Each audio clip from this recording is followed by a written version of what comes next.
మంజు ఒక్క నిమిషం మాట్లాడుతుంది. జై తెలంగాణ. మా భూముల జోలికి వస్తే ఒక్కొక్కడికి భూములు ఇవ్వడం కాదు, అంతు చూపిస్తాం. ఒక్కసారి ఎక్కడో ఉండి మాట్లాడడం కాదు, ఇక్కడికి వచ్చి ఇంతమంది జనాల ముందర నిలబడి నువ్వు ఎలా అడగాలో అలా అడుగు. మేము ఇస్తామా లేదా అది తర్వాత విషయం.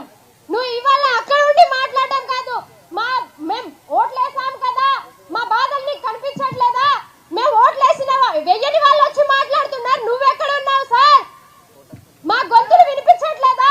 ఇంత గట్టిగా అరుస్తున్నాం కదా, మా బాధలు వినిపించట్లేవా? ఇంత ఏడుస్తూ చెప్పే మాటలే నీకు వినబడట్లేదు. ఏంటి ఏడుస్తూ చెప్పే బాధలు కూడా నీకు వినబడట్లేదు? మా నాన్న అడుక్కొని తిన్నాడంట ఇన్ని రోజులు.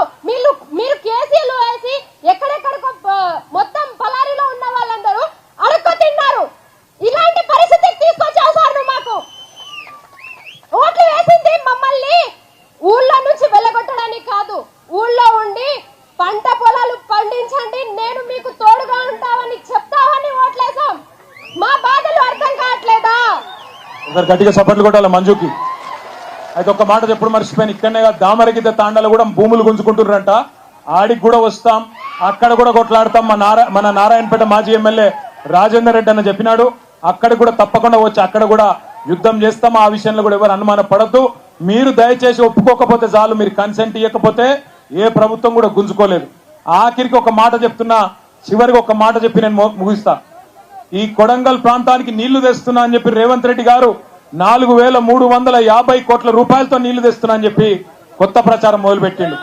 ఆ ప్రాజెక్టు కేవలం ఆయన కాంట్రాక్టర్ మంత్రి కోసం, ఆయన కమిషన్ల కోసం తప్ప మీకు నీళ్లు ఇయ్యని కోసం అయితే కాదు. ఎందుకంటే పాలమూరు రంగారెడ్డి ఎత్తిపోతల పథకంలో ఇప్పటికే 150,000 ఎకరాలకు నీళ్లిచ్చే సౌలతు కేసీఆర్ గారు పెట్టినారు. 90% పనులు పూర్తయినాయి. 10% పనులు పూర్తయితే మీకు నీళ్లు వస్తాయి. కానీ రేవంత్ రెడ్డి గారు ఆయన కమిషన్ల కోసం, పైసల కోసం, కాంట్రాక్టర్ మంత్రి కోసం ఇవాళ కొత్త లిఫ్ట్ పెట్టి జూరాలకెళ్ళి నీళ్లు తెస్తా అంటుండు.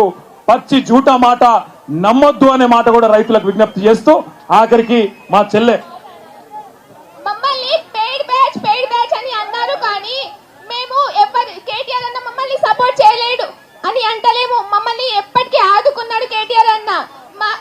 అసలు మాకు ఎవరు పైసలు ఇయ్యలేరు, మాకు బాధలు ఉన్నాయి, మేము బాధపడుతున్నాం.